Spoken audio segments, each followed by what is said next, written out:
Welcome to the 5th episode of Up in the AI. The Legal Services Board research for 2024 in terms of legal needs evidence that there were over 11 million people in England and Wales who are currently facing an unmet legal need. Today, we're overlooking the Royal Courts of Justice and are joined by former President of the Law Society of England and Wales, Christina Blacklaws. What's the need in your eyes? We've been trying really hard to build. So access to legal services, access to justice is a key part of our mission. Today's topic, Gen AI and access to justice. It felt like magic.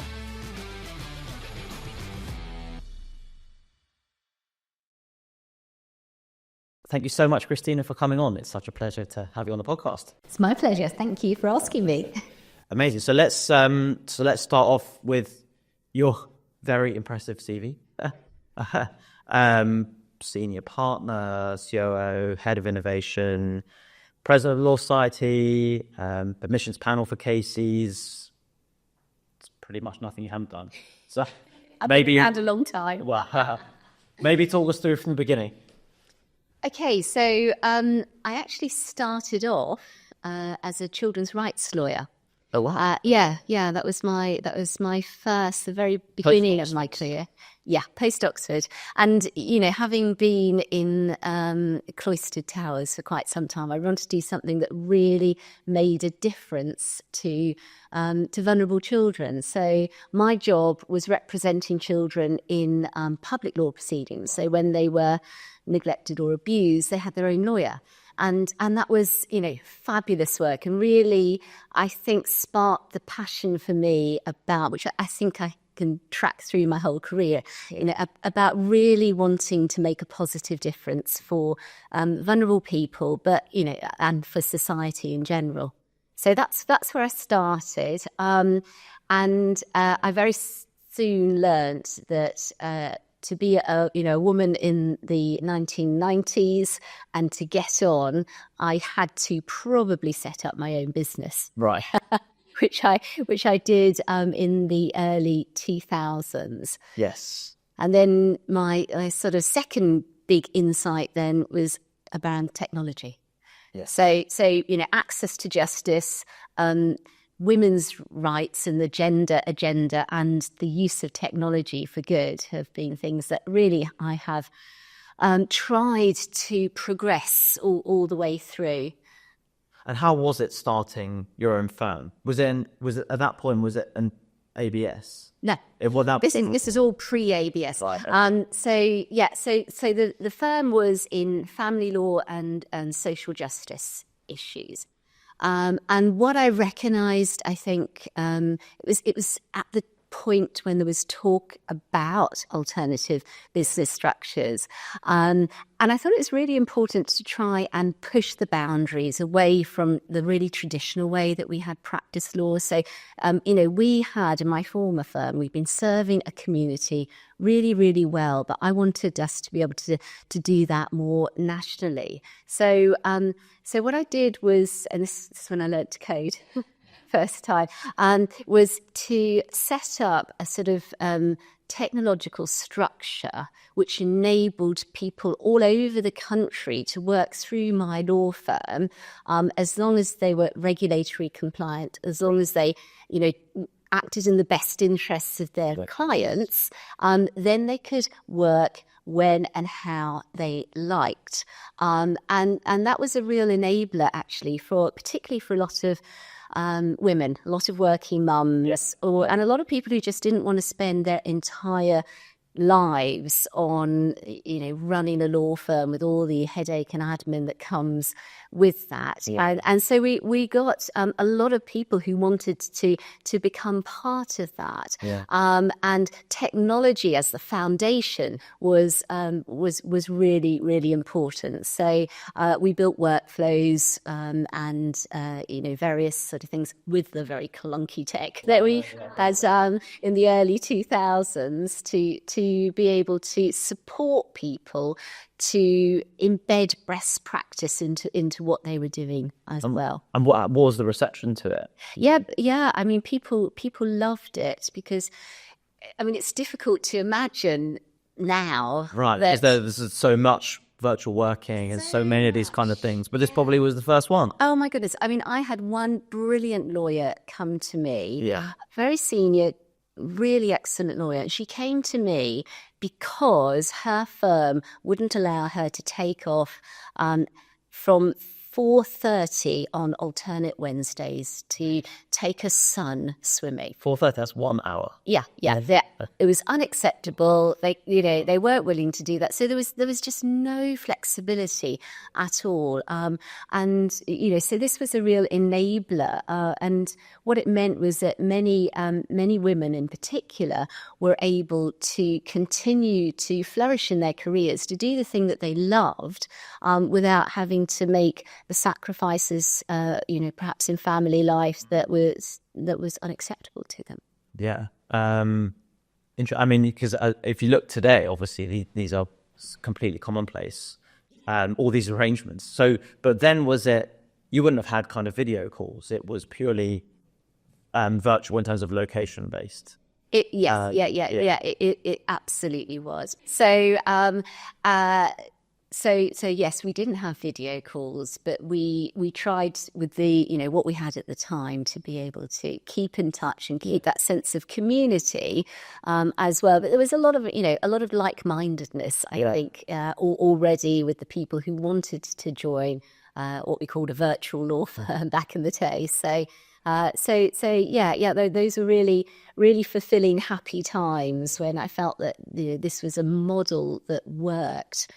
In these days, you would call it contract lawyering, I think. Yes, you would, exactly. But no, I suppose it's like that was the pioneering one, wasn't it, really? Yes, yeah. There were other people doing similar things around the same time, but I think that the one that my firm built was probably the biggest. We had about 150 people. That's amazing. So nationally, yes, yeah, and in hubs around London as well. All it's all about social welfare and children and family law.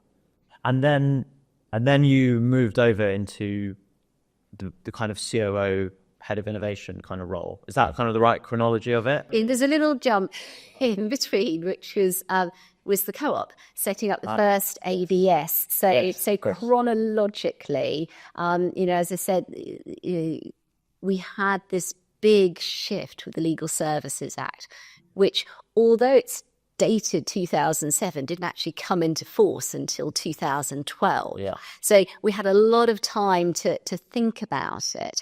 And I thought there was a real opportunity for a business, probably a unique opportunity actually, for a business like the Cooperative Group to enter legal services as an ABS, and to be able to, with their whole rationale of social purpose, of supporting people and communities and society, that actually it would be a great idea for them to move into these areas of law. So I put together a bit of a plan, approached the Co-op, and blow me down, they said yes. They said, "Oh yeah, that would be great. We'd like you to come and head that up." So that's what I did with a whole load of other colleagues at Co-op. We set up the very first ABS. In fact, there were 3 ABSs on the very first day, but the Co-op was the other 2 were like little tiny on-par law firms. But what it enabled myself and colleagues to do is with a blank piece of paper to develop our legal services as we thought, with the technology that we had at that time, which was 2010s, that we thought we were getting back then though. Yeah, technology. We're getting bits.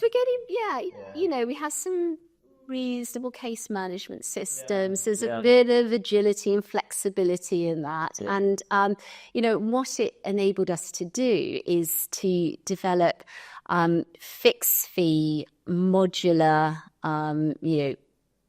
pay at point of use systems for a whole range of law, but particularly for family law. And that was a game changer, actually, because it allowed people to be in control of their own processes and to say, right, I want your help to do this, that, and the other. It was all remotely delivered, so it was accessible to everybody in the country. And as I say, using the technology that we had, 15 years later, it does still seem really, really relatively clunky. But, that enabled us to help over 300,000 people a year with their legal issues. A lot of that was pro bono as well. A lot of that was legal aid. So we had the biggest legal aid contract by a country mile. And that felt really good to be able to translate a vision into something that was actually, really reaching a whole heap of people. Yeah, that's amazing. And we'll come to generative AI a bit later in terms of access to justice in your current roles. But I wonder, what difference do you think would have made to you back then in those kind of roles? Oh, it would have been absolutely transformative. We were working on decision trees basically back then. That was what we had. And very little more, and some really old, even in the 2010s, it was still the foundational technology was really ancient, back to the sort of late 80s. So, and nothing had been changed or built for legal specifically since until I think probably about 2016, when things really took off with law tech. And I don't think we had thought about how actually different industries and what works in different industries and how they improve their customer service as they would see it, how that could translate into legal. We were very sort of, blinkered about that. So I don't think we utilized what was around us in different relevant industries as well. So that's something that's changed. Yeah, well, it certainly is. But I suppose you've touched on an interesting point, which is actually how to make the best use of the new technology, I think, is to embed into decision trees. Whereas actually, at the moment, most people that use the AI, and it's fine to use it like this, but in terms of ad hoc queries, not loading documents, or a point of use, actually embedding the AI into a decision tree where it does certain things, and then depending on what it gets, progressions in a decision tree, I think that is, well, I mean, we're already doing a bit of it, but I think that's where things are going with agents and, Oh, absolutely. And, you don't want to throw out the baby with the bathwater. There's a lot of good stuff with the early stage. There's a lot of great stuff in machine learning and LP, things that have been developed which actually are very, very useful, and that generative or agentic AI is not going to replace in short order. So no, I totally agree with you. But back then it was some of it seemed like magic. I mean, I'm old enough to remember when I was a trainee solicitor and we got our very first fax machine. Oh, yes. And oh my goodness, it was it was really, it felt like magic. It really did. Instant post. Yeah. Something that was transmitted through the airways into, and it did actually make an enormous difference to the practice of law. I can remember interviewing for my very first assistant, which must have been probably in the mid 1990s, and saying to the interviewees very proudly that one day we are all going to have a desktop computer on our desks. It was just things have, things have. Is that not people? It's like no, you'll have a word processor. Yeah, and that technology was great for its time and did make huge sort of leaps and bounds in terms of how we can service clients, the number of clients that we can help, and the way that we can help them. So I think that it's important to respect what's gone Yeah. and to build upon that as well. But, also to be really agile, that if something better comes along, then, there is that respect, and we have to move on and we have to do things differently. And that's what makes it such an exciting place to be, really. It certainly is at the moment. So just to, I suppose, finish off your journey from it does make more sense now from the law firm to the head of innovation COO role, because of what you had done, building out, as you say, decision trees and case management systems. I get it now. And is that kind of how that happened? I sort of, I made the break with casework, I think, when I moved to the co-op, and then having set up the service, then I moved into a more policy role. So I was doing a lot of policy work for legal services and for the group, and then I moved back into private practice as a COO, because that seemed to be where there were some really exciting challenges.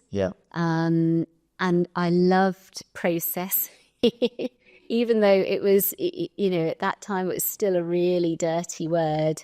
In legal services, people would have a physical reaction if you said that what they did was a process. And still get that sometimes. Yeah. I know, it's unbelievable. Lawyers don't seem to think about what they do in terms of a process, even though when they describe it, that's what it is. Well, still there. Exactly. And I would always say to anybody, can you describe what you do in logical steps? Yes. And it's a process. It's a process. No. It's very special and different and unique, and only in my head. But actually, that challenge, that culture change piece, I think was something that I learned so much when I was at the co-op. Because again, that was that breadth of experience that the totality of the co-op business had really opened my eyes to how things could be done very differently, and I managed to bring some of that into my role as a COO, and we did some really cool things back in in the mid 2010s. Like we took the business onto the cloud. I think it was one of the first to go full cloud. We set up a new practice. Yeah, it was. Cloud, yeah. It was a bit brave. And we started to investigate the tools, the law tech tools, like Kira and Luminance, that were around at the time. And it was like 2016, 17. Yeah, 15, 16, yeah. But we won't split hairs. And that was really, really exciting. And at the same time, all the way through my career, I've always had a sort of campaigning or representative role. I started off as a trainee with an organisation called Rights of Women, which is about supporting women who were facing domestic violence and all the consequences of that. And then fairly early doors got into representative role on the Law Society Council, and they did a lot of policy work with them. And eventually, 2016, I threw my hat in the ring to see if I could be elected for an office holder role, and I was. So that's when I moved into my last title in private law, which is Director of Innovation, because we really needed that complete focus at that time on innovation. That's something that I tracked into my time as a deputy vice president. You get elected to that role, and then unless you do something really terrible, you carry on to vice president and president. So it was a 3-year term, and that gave me the opportunities to transfer, I guess, what I'd learnt that works and what doesn't work, through practice and industry, into that sort of membership role of what is best for the, now 220,000 solicitors in England and Wales, but also what's best for the public. Yeah. So I through my Law Society time, I'd had lots of opportunities to work very closely with government on policy issues. So that enabled me to be able to spearhead some really, really cool stuff in relation to technology, all the way through that sort of 2016 to 2019 when I finished that. Yeah. What are some of your highlights? For that time? Well, one of them was setting up the partnership with Barclays Eagle Labs. Oh, yes. Yeah. Absolutely. Yeah. I remember that very well. Yeah. So that was great. I used to go, the one was it Notting Hill Gate? It was. Yeah. And Cambridge. I had one at Cambridge. Yeah. West as well. Yeah. Yeah. So that was these were the very first law tech specific innovation hubs, and they were so exciting. And thanks to Barclays, we're really able to collaborate and get some fabulous startups, many of whom are now significant players in the industry. But it was all very Wavelength was there. Yes. They were there. Yeah. Who else was there? Wavelength was then you've got oh gosh, what's Fraser Matcham's one? I'll remember. Yeah. I might. But yeah. So there was some really good. Because I singled that out because that was an access to justice proposition. Yeah. I'm kicking myself. I can't remember the name, but we'll come back. We'll come back to it. Yeah. Put it in the footnotes. So that was great. That was a real hub actually for all of that activity. Then we did a commission which looked at the impact of algorithms in the criminal justice system. And that was a really important piece of work because, yes, I firmly believed that the profession needed to wake up, smell the coffee and embrace what was going on with technology or else face extinction. And it needs to be safe and it needs to be appropriate. It needs not to leave anybody behind. So we did a big investigation with a report at the end, which looked at the impact of the use of algorithms in the criminal justice system, and a lot of it was really quite scary. Yeah. In terms of the fact that a lot of the people, a lot of the police commissions who were utilising the technologies just didn't really understand the technology and didn't understand the sort of implications of it. So there was some technology which enabled police to track with a sort of on a grid where crimes were being committed. Okay. And so they track on a sort of, I think it was 100 meters by 100 meters grid. And the idea was that they would then send more police officers to where the crimes were being committed. Yeah. But of course, it doesn't take a genius to work out that the more police officers you put in one place, the more crimes they're going to be detecting. So it becomes self-fulfilling, and actually that leads to a lot of underrepresented people being over-policed, actually, and it has real implications for human rights. Yeah. But that wasn't, that sort of thing wasn't being thought about. It's just thinking, this is great. Same thing with facial recognition.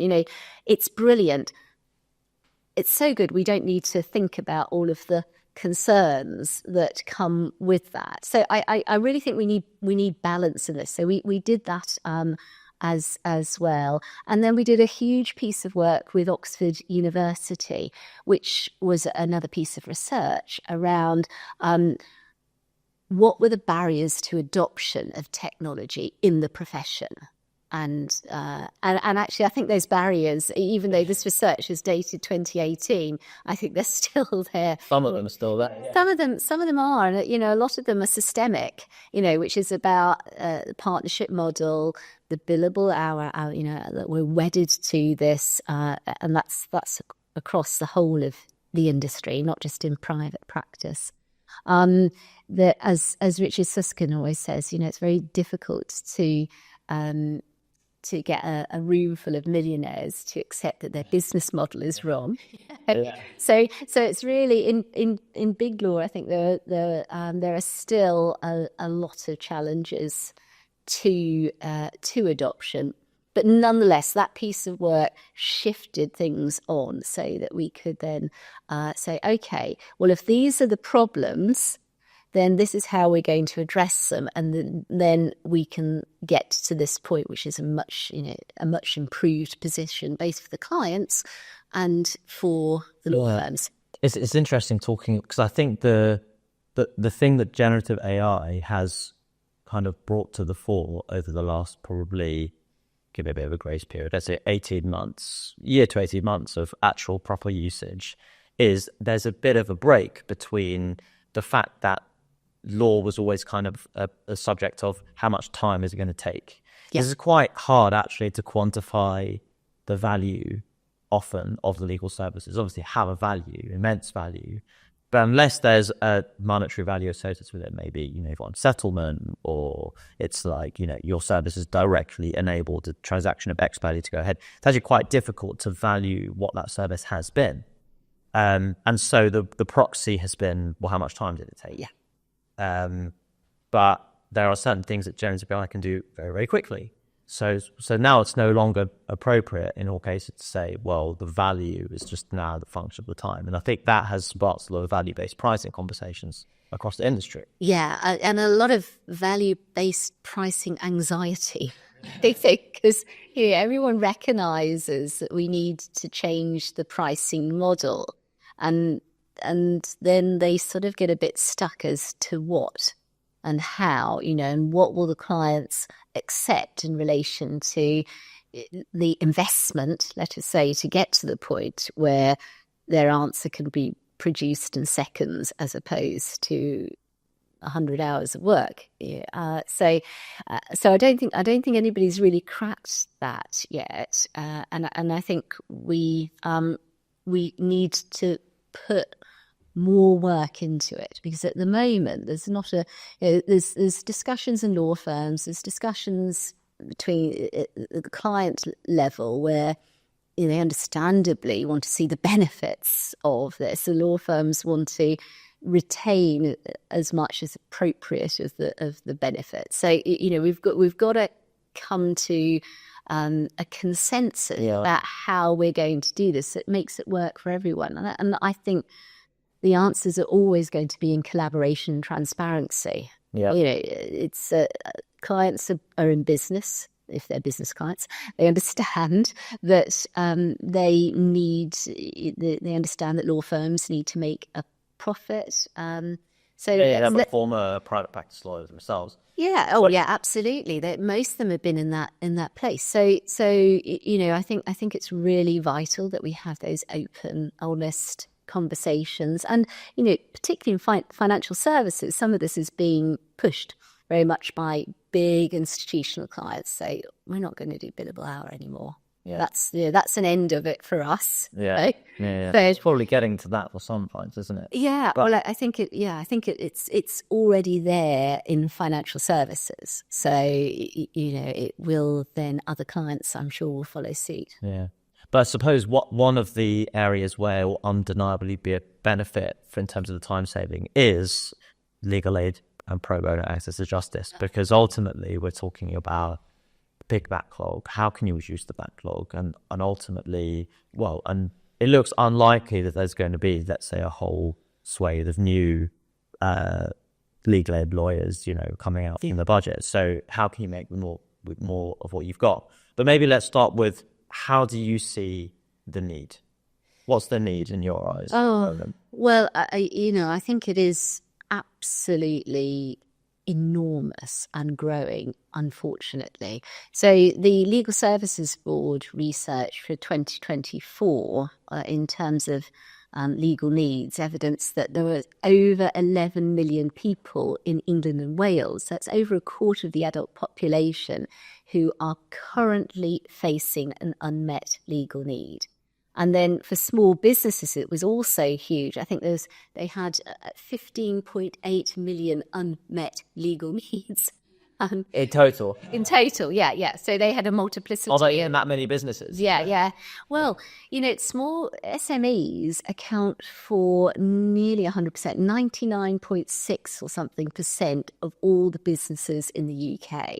So what happens to them affects us all completely. And so we've got this massive, huge number of people who are not being helped at the moment.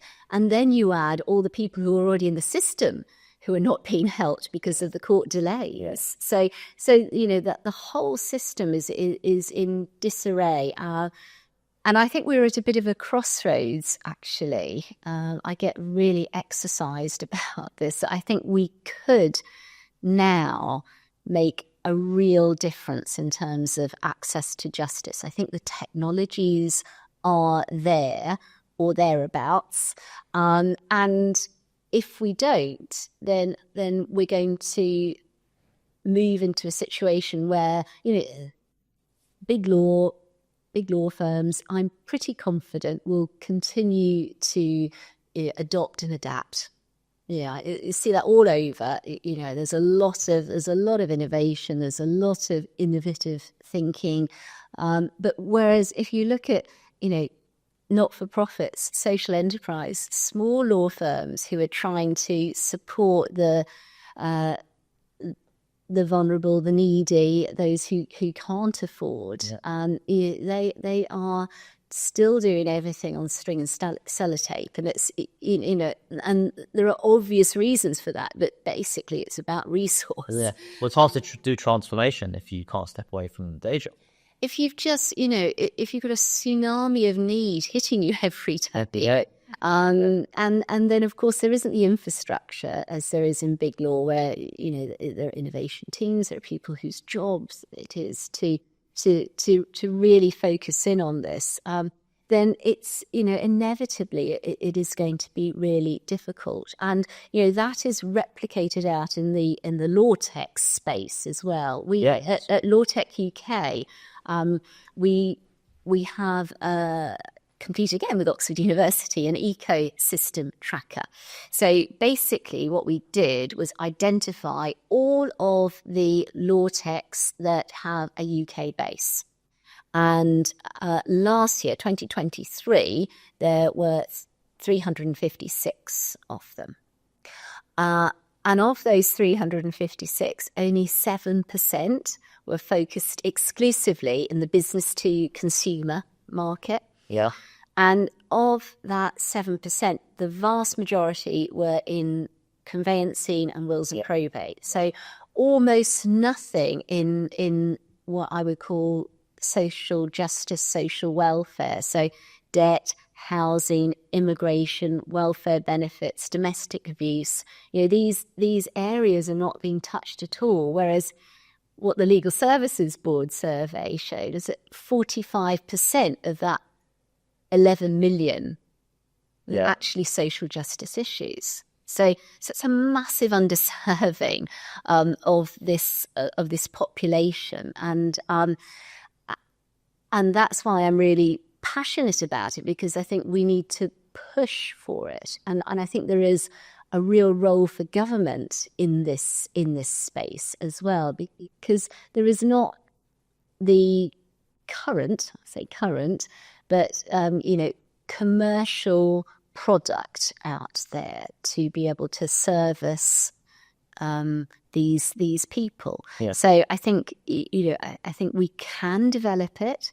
We must, I think, develop these services. I think that the technology is just about there. We need we need a consensus of the willing to come and help to do that. And that's, that's one thing that at Law Tech UK we've been trying really hard to build.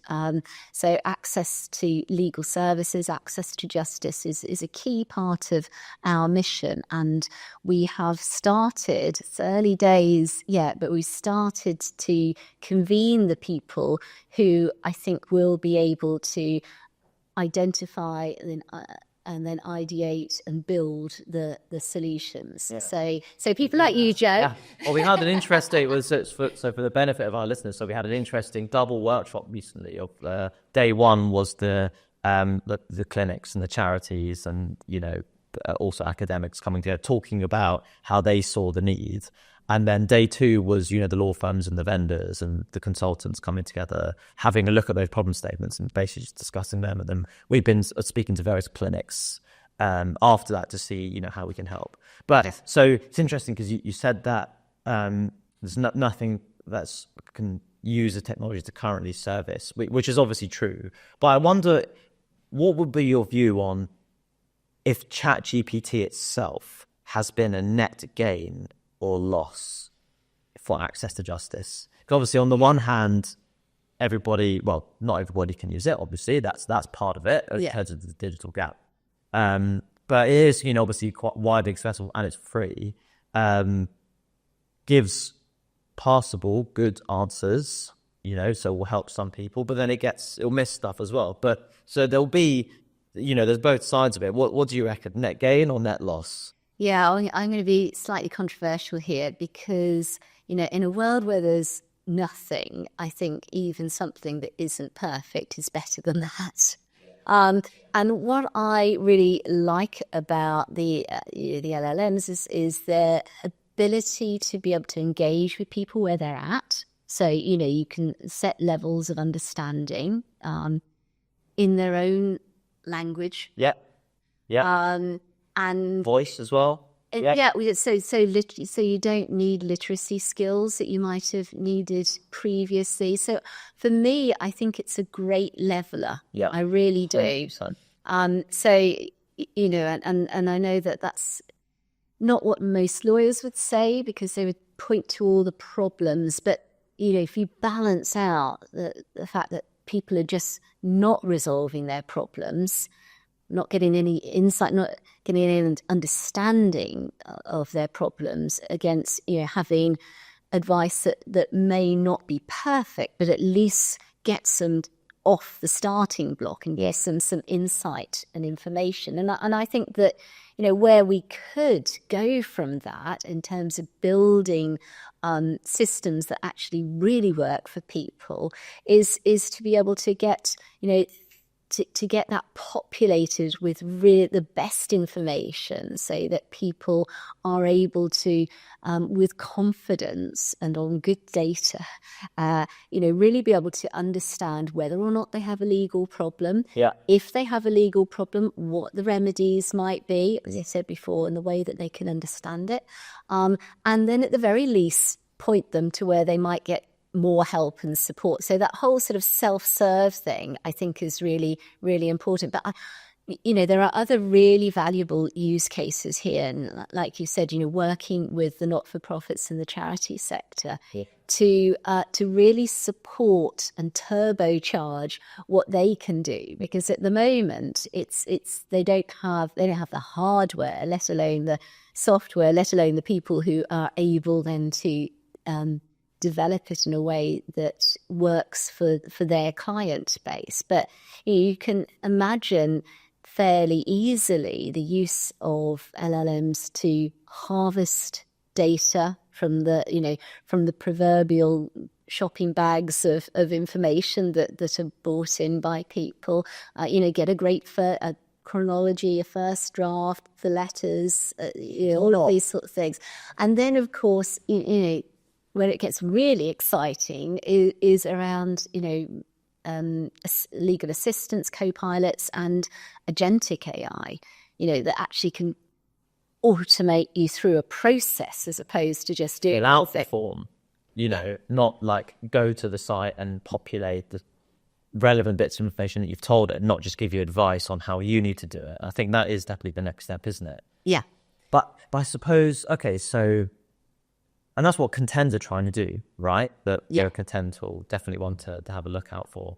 But I suppose in the meantime, so you've got, because I actually completely agree. I think that the ChatGPT has been a net gain. It must be, because let's say it's, it gives you relevant information all the time. It gives you incorrect information sometimes, and it misses out things most of the time. You can go to source as well. So if you think, I'm not sure what that means, at least you can see where it's come from. Yeah. Well, if you're minded to, I suppose, be thorough and check it. But for today, as my view on it is, that's definitely where it's going, to have almost automating a decent bit of access to justice problem. Yeah. Because you're not going to solve it just through more pro bono legal aid lawyers. There aren't enough of them. If you've got, about 5.5 million access to justice cases, how are you going to particularly get through the courts where relevant? But I think for now,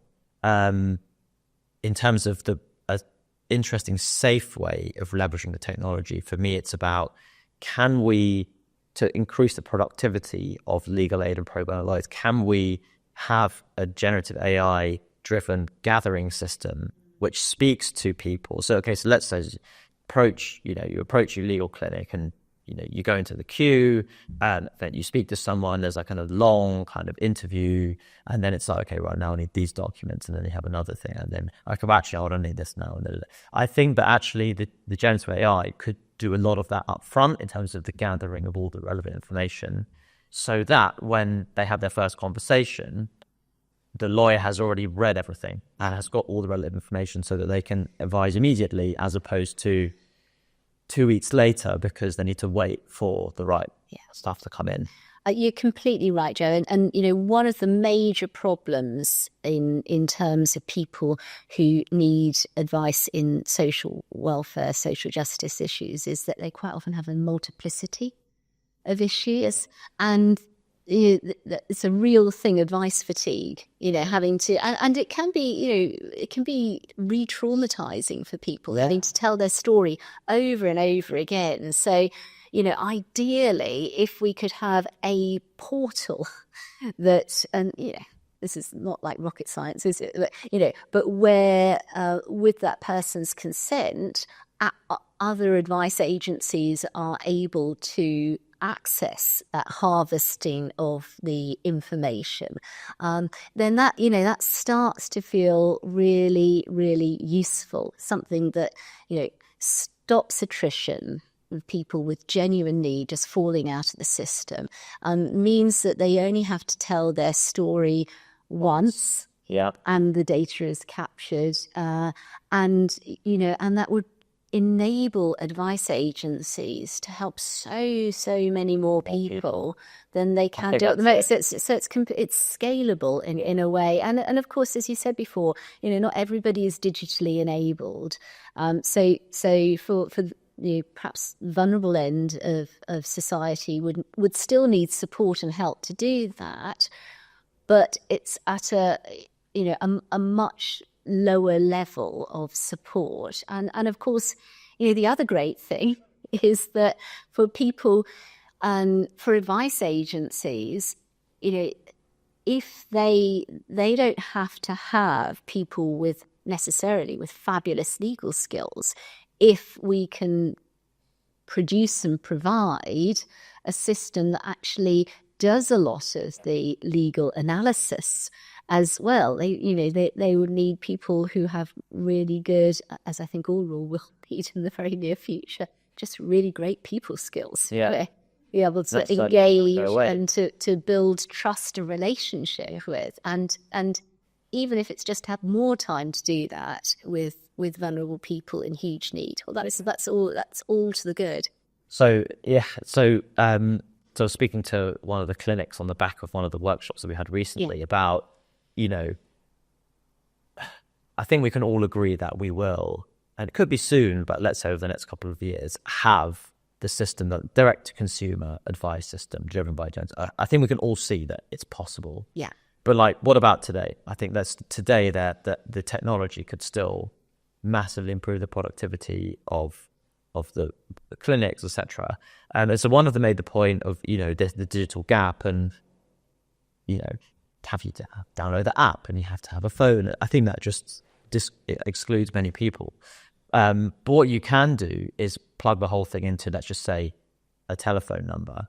Well, you call the number. You don't need to learn how to do anything. You just call the number. Yeah. And then the AI talks to you, preferably in your language, and then just walks you through. And at your level of engagement and understanding. So you goes up and down, yeah. depending on your level of whatever.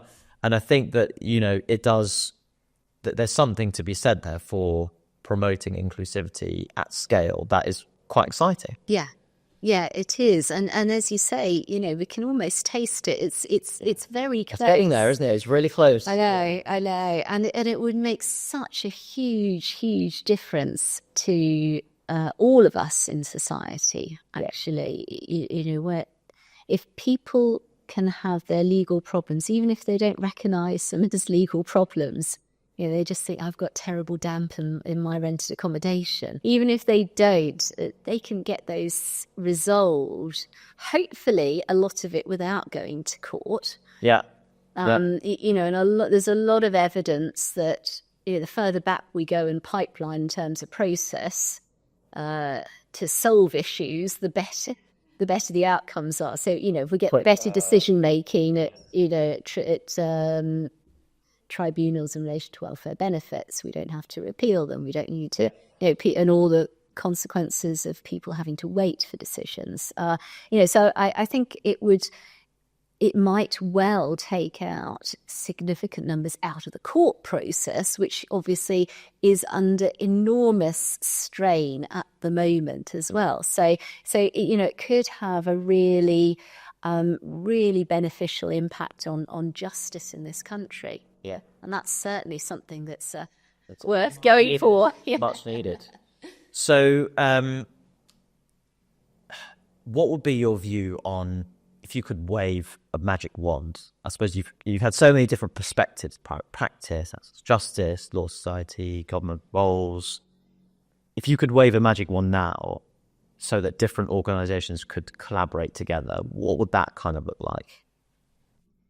Well, as you said before, Joe, I think we can all envisage it. You know, we know what it looks like. So what we actually need is that commitment to doing it. We do need some government funding, I think, to do this. That's inevitable. But you have to invest, right? Otherwise, how is it going to be possible? Yeah, to support that convening and that holding, and, you know, to make sure that we've got a plan, we stick to our plan, and that we get the outcomes that we are wanting to do. Because, you know, if you're relying upon a cohort of the, you know, like-minded, good-willed, but volunteer population, then you have to provide them with the secretariat at the very least to make sure that happens. So I think what I don't even think I need a magic wand. It's just there, yeah, because you know, I think we could. I really do think that we can do this if those involved, and we've got big law like yourselves, we've got small law firms, we've got big tech, we've got little tech, we've got the not-for-profits, we've got the charities. You know, and we've got a central government, central government sort of supporting and facilitating it all. So, you know, I think the ingredients are there. We just need to get on and do it. Yeah, definitely. And that's 2025. That's yeah, what I want to say.